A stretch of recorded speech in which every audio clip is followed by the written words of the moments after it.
Guys आपने हल्द्वानी हिंसा के बारे में तो अभी देख ही लिया होगा न्यूज़ चैनल्स पे कि किस तरह से वहाँ पे हल्द्वानी में हिंसा हुई या हल्द्वानी में जो ये काम चला है, ये सब आपने उसमें देखा होगा न्यूज़ चैनल्स के माध्यम से।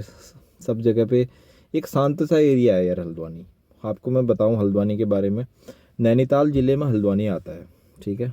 तो यहाँ पे आबादी ऑलमोस्ट ये मान के चलिए कि अभी तो घर काफ़ी बन गए हैं यहाँ पे, लेकिन आबादी इतनी इतनी ज़्यादा नहीं है। और अधिकतर जो आबादी है वो पहाड़ियों की आबादी है, ठीक। तो कुछ एक यहाँ पे माउंटेन एरिया भी हैं।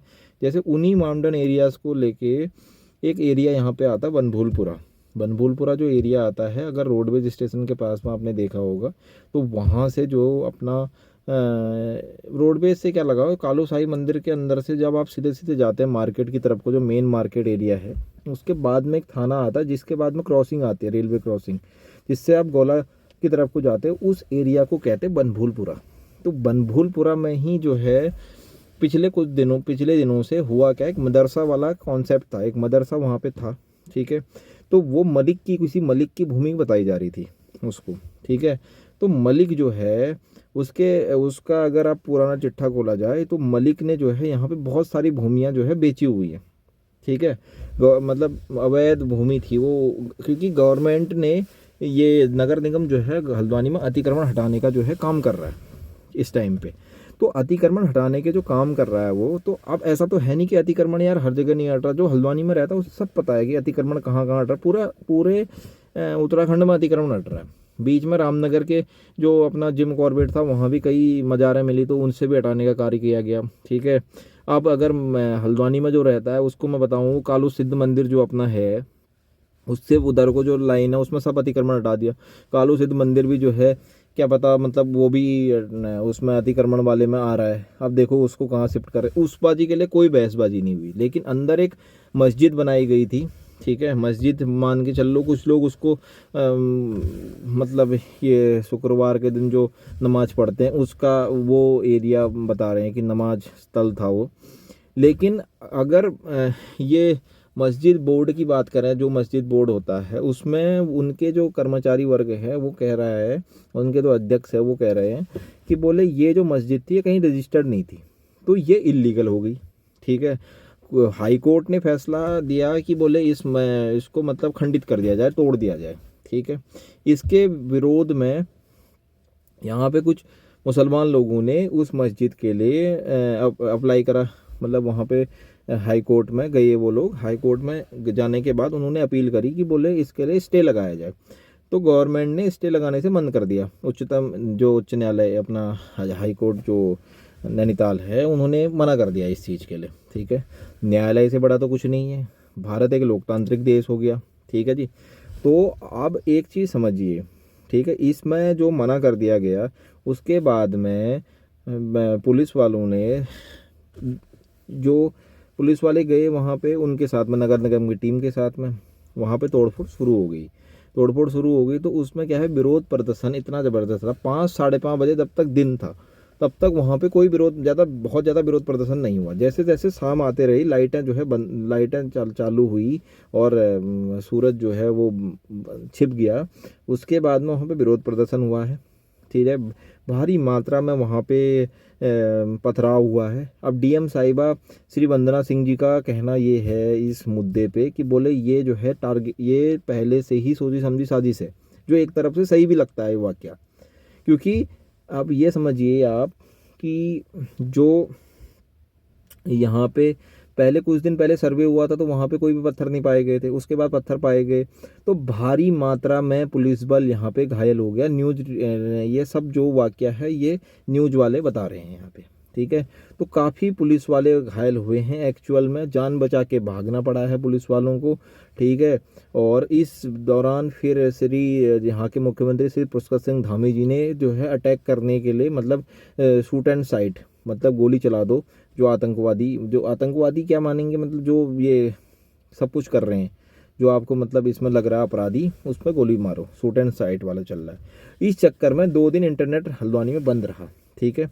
और इसमें जो भी जनहानि हुई उसका क्लियरिफिकेशन पुलिस वाले करेंगे, हम उसके क्लियर करने वाले कोई नहीं होते, ठीक है। तो ये हालात रहे हैं पिछले दिनों हल्द्वानी के, ठीक है। अभी भी आपको बताऊं मैं, कल शाम को इंटरनेट ओपन हुआ है, 10 तारीख की रात को 2 बजे के आसपास में इंटरनेट ओपन हुआ है। इंटरनेट पूरा बंद था यहाँ पे, कर्फ्यू के हालात थे, बाहर आप निकल नहीं सकते अनावश्यक, आप ज़रूरी चीज़ों से ही बाहर निकल पा रहे थे।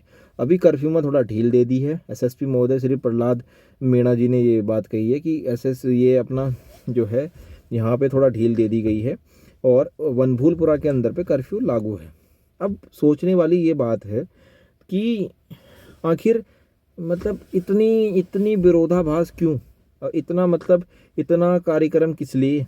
ठीक है, हम सभी लोग अच्छे खासा चल रहा था यार हल्द्वानी के अंदर पे, सब एक दूसरे से काम चला रहे थे। ठीक है, अभी कुछ अब उससे दिक्कत नहीं आएगी, ये बताइए आप। ठीक है, हम लोग क्या अभी जैसे वहाँ उतने पुलिस वालों को मारा, ठीक, उतने पुलिस वालों को मतलब इन लोगों ने जो है टारगेट करा, ठीक है, तो उसका भी तो रस हर किसी के दिमाग में है ना, तो उसके भी तो कहीं ना कहीं दिमाग में, हमारे भी तो दिमाग में है कि यार पुलिस वालों को मारा गया करके। ठीक है, उसका गुस्सा भी तो रहेगा ना, होता ही है यार, क्यों नहीं होता। पुलिस वाले हमारे लिए दिन रात खड़े हैं, हमारे लिए तो खड़े हैं वो, नहीं तो कोई आप ये मान के चलिए, दिवाली होती है, ये होली होती है, वो सबसे ज़्यादा पुलिस वाले जो है वो ड्यूटी देते हैं, उनको कोई छुट्टी अवेलेबिलिटी नहीं होती। सेना जैसे सरहद पे है तो पुलिस शहर में है, हर किसी शहर में, गांव में, कस्बे में, हर जगह पुलिस वाले हैं। तो मेरा कहने का सिर्फ ये मतलब है, ठीक है, मैं अपने ब्लॉग के माध्यम से आपको यही सब बताना चाहता हूँ कि यार हमें उनकी इज्जत करनी चाहिए, जो गलत है वो गलत है ना, हमारा कोई भड़काने का इसमें उद्देश्य, लेकिन जो गलत है एक्चुअल में गलत है यार वो। ठीक है, तो अच्छा तो ना लग रहा है वो सुन के, आंखों में आंसू आ जा रहे हैं, जब आप कोई वीडियो देख लेंगे ना तो उसमें आंखों में आंसू आ जा रहे हैं। क्या उन्होंने कोई इतना क्या किया यार, अपनी नौकरी करने तो गए थे। ठीक है, उसमें प्रेग्नेंट पुलिस वाले भी थे, जो औरत वो लेडीज़ कांस्टेबल पुलिस है वो भी थे। तो भाई साहब जो नौकरी करने गए थे, वो जैसे हम लोग नौकरी करने जाते हैं वो लोग नौकरी करने गए थे, उनकी कोई गलती थोड़ा है, तो उन पे तुम हावी हो गए। ठीक है, बनभूलपुरा थाने को फूंक दिया गया है, पूरा बनभूलपुरा थाना फेंका है, अंदर जो है क्या कहते हैं सभी लोग बैठे थे अधिकारी वर्ग। ठीक, हमारे यार एक एक आदमी की तो कीमत होती है नहीं, तो उनको पुलिस में कितने रिकॉर्ड होंगे वहाँ पे, सब जल गए वो। सोचने वाली बातें हैं। तो इस तरह की चीज़ें भगवान करे कि भविष्य में ना हो। ठीक है, आज सभी को संभल के चलने की ज़रूरत है भाई साहब। ठीक है, ये घटना कहीं पर ना हो, लेकिन हम धामी जी का भी शुक्रगुजार हैं कि उन्होंने तुरंत एक्शन लिया और पूरे वो हल्द्वानी पुलिस का हम सवार वो करते हैं कि उन्होंने तुरंत एक्शन लेके सभी की स्थिति को कंट्रोल करा। हल्द्वानी की स्थिति अभी बहुत कंट्रोल है, सब कंट्रोल है, पुलिस के दर्जे में कानून व्यवस्था पूरी कंट्रोल, लॉ एंड ऑर्डर बिल्कुल कंट्रोल है, ये हम कहते हैं इस चीज़ को। तो ये पूरी बात वाकया थी जिस इन दिनों, तभी जो है सब बंद कर दिया था यहाँ पे, तो हमारी भी कोई ब्लॉगिंग नहीं आई। तो ये सब रीज़न है यार, बड़ा दुख होता है सब देख के। ठीक है, आप लोग भी जो है, अभी हम पहुँच गए घर, ठीक हो गया, अब जल्दी भी आ गया था मैं घर। ये सब रहा यार इन दिनों ना, काफ़ी ज़्यादा तकलीफ़ में रहे हम लोग, सभी लोग जो हल्द्वानी में रह रहे हैं। ठीक है, लेकिन अभी लॉ एंड ऑर्डर जो है अभी कंट्रोल में है, तो सभी से गुजारिश है कि सभी शांति व्यवस्था बनाए रखें यार, अपने अपने काम से मतलब रखें। ये सब चीज़ें तो होते रहे, ये सब चीज़ों पे कोई चीज़ें अच्छी नहीं है, सभी का नुकसान, आदमी तो मर रहा है, या आदमी को ही तो नुकसान हुआ, एक आदमी ने दूसरे आदमी को नुकसान पहुंचाया, एक अच्छी बात होना है। ठीक है, बाकी बस यही सारी बातें थी। ठीक है, तो अभी हम थोड़ा रेस्ट करेंगे गाइज, घर पहुंच गए तो अभी थोड़ा चाय वाय पी लेते हैं।